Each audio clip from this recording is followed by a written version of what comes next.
Bonjour, je m'appelle Laurent Boutal, je suis architecte d'entreprise au sein de BNP Paribas. J'ai commencé à travailler en fait dans une industrie automobile en tant que pilote d'application informatique. Pilote d'application informatique, c'était tout simplement maîtrise d'ouvrage.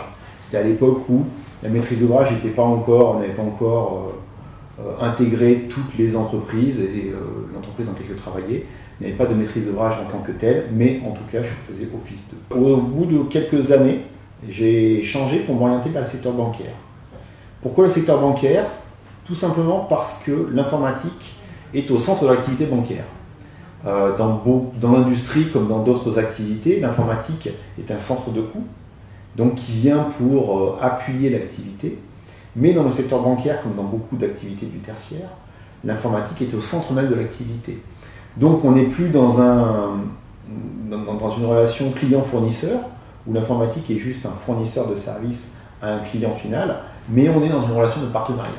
Et c'était ce qui m'intéressait dans le secteur bancaire, et c'est pourquoi je me suis tourné donc, vers ce secteur-là. J'ai fait pendant quelques années du service et du conseil en société de conseil, en tant que chef de projet informatique et pilote d'application. Puis j'ai intégré BNP Paribas en tant qu'architecte fonctionnel. L'origine du besoin, c'est garantir la qualité du système d'information. Alors quand on dit ça, on a tout dit et pas grand-chose. Parce que garantir la qualité du système d'information, ça peut être en s'assurant que le système d'information ne va pas va répondre aux besoins déjà exprimés et ne va pas tomber en risque ou tomber en défaut à court terme. L'architecte d'entreprise, il va aller un peu plus loin que ça. Il va avoir, j'ai souvent tendance à dire, l'architecte d'entreprise, il a 3 grosses missions. Il doit s'assurer la cohérence, l'agilité et la pérennité du système d'information. La cohérence, ça veut dire s'assurer que le système d'information tel qu'il est à l'instant T répond bien aux besoins qui sont exprimés, que rien n'est fait en doublon et qu'il est le mieux organisé possible. L'agilité, c'est dire ce même système d'information, il va être capable de s'adapter à des changements que je ne suis pas totalement capable aujourd'hui d'identifier. C'est-à-dire que je ne sais pas à quoi ressemblera le monde dans 5 ans. La seule chose dont je suis certain, c'est que ce ne sera pas le même monde qu'aujourd'hui. Y compris en termes d'activité, de toutes les activités, alors bancaires dans mon cas, mais des activités, on va dire, du tertiaire, d'une manière générale. Et donc, l'architecte d'entreprise est là pour garantir que le système d'information va être suffisamment agile pour être capable de s'adapter au mieux aux changements de l'écosystème qui vont influer sur ce système-là. Et la pérennité, c'est de s'assurer qu'en plus de ces changements que le système d'information va devoir faire, il va être capable de survivre. Parce qu'aujourd'hui, c'est une problématique qui n'y avait pas forcément il y a des dizaines ou des vingtaines d'années dans le monde d'une manière générale, mais on a des entreprises, on s'est rendu compte de la fragilité de certaines entreprises. Et on s'est rendu compte que la taille d'une entreprise ne lui garantissait pas sa pérennité. Donc, un certain nombre d'entreprises en fait, sont en risque et du coup, on peut l'extrapoler au système d'information. On peut dire même un système d'information d'une très grande ampleur peut être amené à être en risque. Et donc, une des missions de l'architecte d'entreprise, c'est de s'assurer de cette pérennité et que donc le système qui va construire ou qui va aider à construire va être stable dans le temps. Stable ne veut pas dire ne pas changer, ça veut dire prendre la même qualité de service.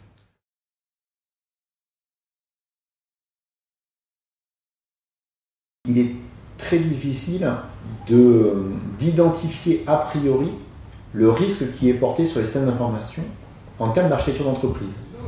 On arrive à identifier des risques que sont les risques de défaillance. Ça, on arrive à calculer la défaillance sur chacune des applications, le niveau de service, voir le coût qui peut aussi influer sur le risque. Donc tout ça, on arrive à le mesurer assez facilement.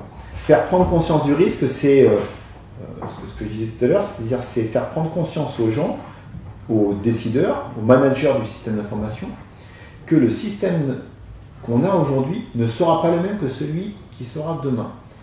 Et qu'il y a donc un certain nombre de décisions que l'on peut prendre aujourd'hui pour créer le système d'information qui permettront de minimiser ce risque. Pas de le réduire à 0. Ça, malheureusement, je n'ai pas de baguette magique. Et ça, je ne sais pas dire aujourd'hui, j'ai trouvé une martingale qui permettent de dire voilà, si on met cette brique en place, on va avoir un risque zéro. Ça, j'en suis totalement incapable. Par contre, je sais dire voilà les grandes orientations qu'il y a et voilà donc les risques auxquels il faut faire face.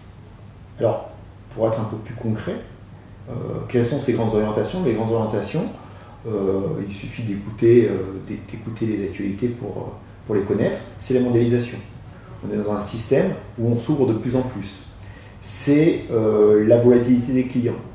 On a des clients qui aujourd'hui ne sont plus captifs et qui ne vont pas hésiter à changer de fournisseur si le fournisseur qu'ils ont ne répond pas aux besoins qu'ils ont exprimés ou qu'ils n'ont pas exprimés d'ailleurs.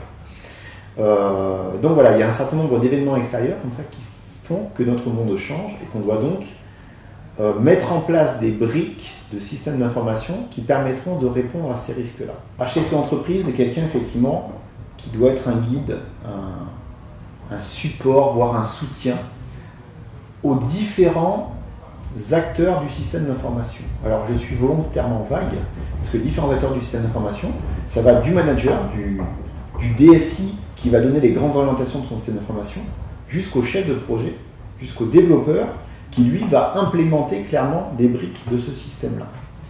Et donc le niveau de communication de l'architecte d'entreprise, ça couvre tout ce spectre-là. Parce qu'effectivement, il faut faire comprendre au DSI comment est-ce que l'architecture d'entreprise peut l'aider à garantir les briques principales de son système, mais il faut aussi faire comprendre aux développeurs ou aux chefs de projet qu'est-ce qu'il faut qu'ils mettent en place concrètement pour que ces bonnes pratiques soient en place. Il faut être à l'écoute de ce qui se passe dans l'entreprise et de ce qui se passe à l'extérieur, pour pouvoir voir quels sont les gros changements, quelles sont les grosses tendances. Alors les grosses tendances, pour faire cette mission-là, il ne faut pas être devin. Il faut tout simplement écouter en ayant l'esprit un peu ouvert. Et les grosses tendances, c'est par exemple, dans le secteur bancaire, la régulation. On va vers une régulation de plus en plus forte. Je ne peux pas vous dire comment ça va se passer, ça je ne sais pas. Je ne sais pas quels seront les critères qui seront demandés aux banques dans l'avenir, mais je pressens qu'on va vers une régulation plus importante des marchés. C'est effectivement ce qu'on entend de manière assez générale. Donc il faut se tenir informé effectivement de ce qui se passe à l'extérieur.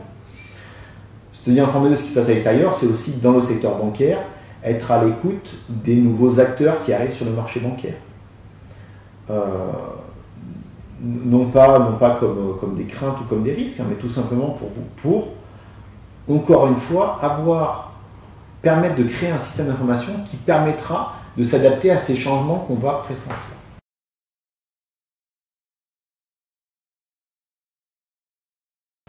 Je pense que le ROI sur l'architecture d'entreprise est très difficile, voire impossible à trouver. C'est pour ça que j'ai employé le terme de Graal tout à l'heure. C'est quelque chose qu'on aimerait bien trouver, mais si ce n'est que je ne suis pas certain que le jour où on le trouve, on fasse plus de choses. Il y a un risque à ne pas faire. Il y a clairement un risque à ne pas faire. Mais ce risque à ne pas faire, je ne sais pas l'identifier. Et de plus, comme tous les risques à ne pas faire, le risque à ne pas faire, il est rentable si l'événement contre lequel je me suis assuré se passe. Si cet événement ne se passe pas, eh ben, mon coût il aura été qu'à sens unique et je n'aurai eu aucun retour. Ce dont je suis certain, c'est qu'encore une fois, alors j'ai une grande chance de travailler chez BNP Paribas, c'est que mon leitmotiv, il est indiqué sur tous les livrables BNP Paribas, c'est la banque des mondes qui change. Donc encore une fois, je ne sais pas comment le monde change, mais par contre je sais qu'il change. Je suis certain qu'il va changer. On fait comme du concept sur du concept. L'informatique, c'est comme quelque chose qui n'est pas concret. Et l'architecte, c'est quelqu'un qui fait du conceptuel sur cette matière-là. L'architecte du bâtiment, on arrive à voir son ROI quand le bâtiment s'écroule ou quand il ne s'écroule pas. Un système d'information, c'est un peu plus compliqué. L'architecte d'entreprise, il est là, on l'a vu, pour bâtir, pour concevoir des briques d'architecture fondamentales qui vont permettre de gérer le système d'information de manière générale. Créer cette brique d'architecture, c'est quelque chose, je ne vais pas dire que c'est simplissime, mais c'est pas si compliqué que ça. J'ai souvent tendance à faire l'amalgame ou le lien avec le monde du bâtiment. Et je dis souvent, l'architecture d'entreprise, c'est un peu l'équivalent de l'urbaniste. Et créer une ville à partir de rien, c'est relativement facile. Créer une ville sans aucune contrainte extérieure, c'est relativement facile. On est capable de mettre les principales fonctionnalités bien regroupées, des chemins d'accès, des accès à l'eau potable, des accès aux services. Voilà. C'est quand même quelque chose, je ne dis pas que c'est simplissime, mais c'est à peu près faisable. Là où on a une vraie difficulté, c'est quand on a un système existant et qu'on doit faire changer ce système existant pour justement le faire aller vers une cible. Une cible, c'est pas, en architecture, c'est pas forcément quelque chose qu'on atteint. C'est quelque chose qui nous montre une direction. Je prends très souvent l'exemple de dire, pendant des centaines, voire des milliers d'années, les navigateurs ont été guidés par l'étoile du berger, et jamais personne que je sache n'y a mis les pieds. C'est pas pour autant que c'était une mauvaise direction qu'il ne fallait pas suivre. On va prendre un exemple avec une brique d'architecture. La brique d'architecture, ça va être, par exemple, la gestion centralisée des référentiels. On dit, dans une entreprise, dans un système d'information, on a besoin d'avoir des données qui sont centralisées, tout simplement pour éviter une déperdition et une mauvaise qualité de l'information. Donc on a ce besoin-là. Ça, c'est la brique de base. Donc l'architecte crée cette brique de base en disant, bon ben voilà, il me faut un référentiel qui centralise toutes mes données en un seul endroit. Voilà. C'est une partie assez rapide du travail. Puis on a l'existant. Et dans l'existant, on a un système d'information qui a été fait par agrégation tout un tas de systèmes existants, soit parce qu'il y a eu des fusions-acquisitions, soit parce qu'il y a eu des silos qui se sont cassés, qui se sont regroupés, des organisations qui ont changé. Et donc on se retrouve avec un système d'information qui gère la donnée de façon éparse. Et donc, un des rôles de l'architecte, ça va être, une fois qu'il a créé cette cible, cette gestion, donc dans ce cas précis, centralisée de référentiel, de voir comment est-ce que l'évolution du système d'information doit aller vers cette centralisation. Ça ne veut pas être fait en Big Bang.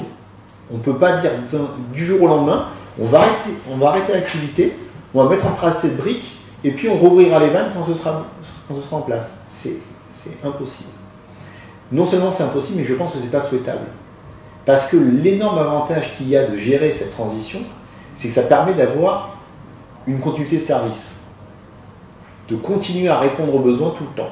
Et c'est ça la difficulté, mais aussi le challenge majeur de ce métier d'architecte d'entreprise, c'est de à la fois créer le système de demain et aussi s'assurer que le système d'aujourd'hui va évoluer vers le système de demain.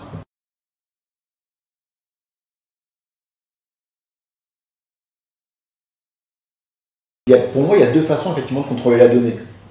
Il y a une façon qui est de dire on met en place un service central qui voit tout passer, qui contrôle tout. Heureusement ou malheureusement, je ne sais pas, ce système-là ne peut pas fonctionner dans le temps. Ça, c'est impossible.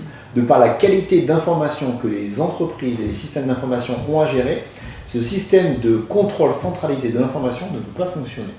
Donc on est obligé effectivement d'imaginer autre chose. Et une des autres façons effectivement de contrôle de l'information, c'est de donner le contrôle de l'information aux personnes qui en sont garantes, à savoir les utilisateurs finaux. Alors effectivement, c'est un changement de paradigme, parce qu'aujourd'hui, on a quand même bâti des systèmes dans lesquels on avait une information qui était contrôlée en centrale. Et c'était des systèmes qui fonctionnaient très bien. Alors c'est aussi une des difficultés, enfin, un des challenges de l'architecte d'entreprise, c'est que l'architecte d'entreprise est là pour donner des évolutions du système d'information, des nouvelles briques, qui de fait n'ont pas été mises en place. Donc il peut y avoir un côté censeur ou un côté professeur qui peut être assez mal perçu. C'est que quand on vient voir quelqu'un en lui disant « mais votre système d'information, il est entre guillemets pas robuste dans le temps, il est mal fait », ça peut être perçu comme effectivement une critique. Et la personne peut vous dire « mais attendez, mais moi quand je l'ai bâti il y a 5-10 ans, ce système-là, il était très bien ». Et c'est le cas. C'était certainement le cas. L'architecte, il n'est pas là pour dire « non, vous avez mal fait votre travail ». Il est là pour dire « attention, ce qui avait été fait dans le passé et qui fonctionnait certainement très bien dans le passé, ça ne fonctionnera pas forcément dans le futur ». C'est une des difficultés effectivement du métier, c'est que l'architecte d'entreprise, quand il bâtit ses briques du système d'information, à un moment, il va toucher, on ne va pas dire à l'organisation du métier, mais à la façon dont le métier est implémenté dans les systèmes d'information. Ce qui effectivement nous amène à avoir des discussions avec les responsables métiers qui peuvent se sentir un peu dépossédés de leur matière première. Alors j'illustre ça très souvent en prenant un exemple qui est de dire l'architecte d'une centrale nucléaire, je ne sais pas très bien comment il fait son travail, je ne suis pas spécialiste dans le domaine, ce dont je suis convaincu, c'est que ce n'est pas un ingénieur nucléaire. Il ne connaît pas le métier de l'ingénierie nucléaire. Il a très certainement de vagues notions, mais ce n'est pas ça son métier. Son métier, c'est effectivement de garantir que le bâtiment qu'il va construire, la centrale nucléaire, réponde bien aux besoins du métier. Et, à contrario, à mon avis, ce serait une très mauvaise chose que de faire bâtir la centrale nucléaire par l'ingénieur nucléaire. Très souvent, quand je vais voir des élèves dans les écoles, quand je leur parle d'architecture d'entreprise, c'est la première fois qu'ils entendent ce métier-là. Chef de projet, ils savent ce que c'est, globalement. Responsable d'assurance qualité, ils savent. DBA, ils savent ce que c'est. Architecture d'entreprise, ben non, ils ne savent pas trop. Et c'est d'autant plus difficile qu'aujourd'hui, on n'a pas une vraie définition du poste qui soit partagée par tout le monde, tout simplement parce qu'on n'a pas de filière qui prépare en fait l'architecture d'entreprise d'une manière générale. Donc il y a une structuration du métier de l'architecture d'entreprise qui est en train de se faire. Alors au sein de BNP Paribas, on est par exemple en train de mettre en place un cadre de référence de l'architecture d'entreprise via un langage en fait, enfin un langage mais qui est plus qu'un langage, via un cadre de référence donc, qui s'appelle EAGLE, comme Enterprise Architect Global Language, et qui permet de structurer la façon de faire de l'architecture d'entreprise chez BNP Paribas. Donc on a cette structuration qui est en train d'être faite. On a une structuration du métier qui se fait par la partie RH avec une spécialisation du métier. Il fut un temps où l'architecte c'était un chef de projet confirmé. On était chef de projet confirmé, puis comme on avait une bonne vision, on devenait architecte. Maintenant on est en train de se dire, en fait, les qualités qui sont nécessaires pour faire le métier d'architecte, on peut peut-être les trouver avec d'autres compétences que ça. Donc on a une vraie spécialisation, une vraie expertise du métier qui peut se faire. Alors, il y a la communication interne. Aujourd'hui, on n'a pas une vraie communication industrialisée. Tout simplement parce que même si chez BNP Paribas, on a un langage d'architecture qui est structuré, le bon message qui va passer, ça va être celui que l'interlocuteur va comprendre. Et donc, pour que l'interlocuteur le comprenne, il va falloir parler son langage. Et aujourd'hui, comme on l'a vu, on a des interlocuteurs qui sont très très divers, parce qu'on va avoir des métiers différents, à la fois en termes de métier bancaire, dans le cas de la banque, mais aussi en termes de portée du métier, puisqu'on va à la fois parler au DSI, mais on va aussi parler aux développeurs. Forcément, il va falloir adapter son langage, on ne va pas parler de la même façon à ces types de personnes. Donc on n'a pas une vraie communication institutionnalisée ou rationalisée. Donc on doit s'adapter systématiquement en termes de communication. Et ensuite il y a la communication externe, sur laquelle on peut aussi dire quelques mots. C'est qu'on essaye de créer des partenariats avec des écoles pour aller expliquer ce qu'on fait en termes d'architecture d'entreprise, les particularités qu'il y a chez BNP Paribas et en quoi l'architecture d'entreprise chez BNP Paribas est intéressante, plus qu'ailleurs.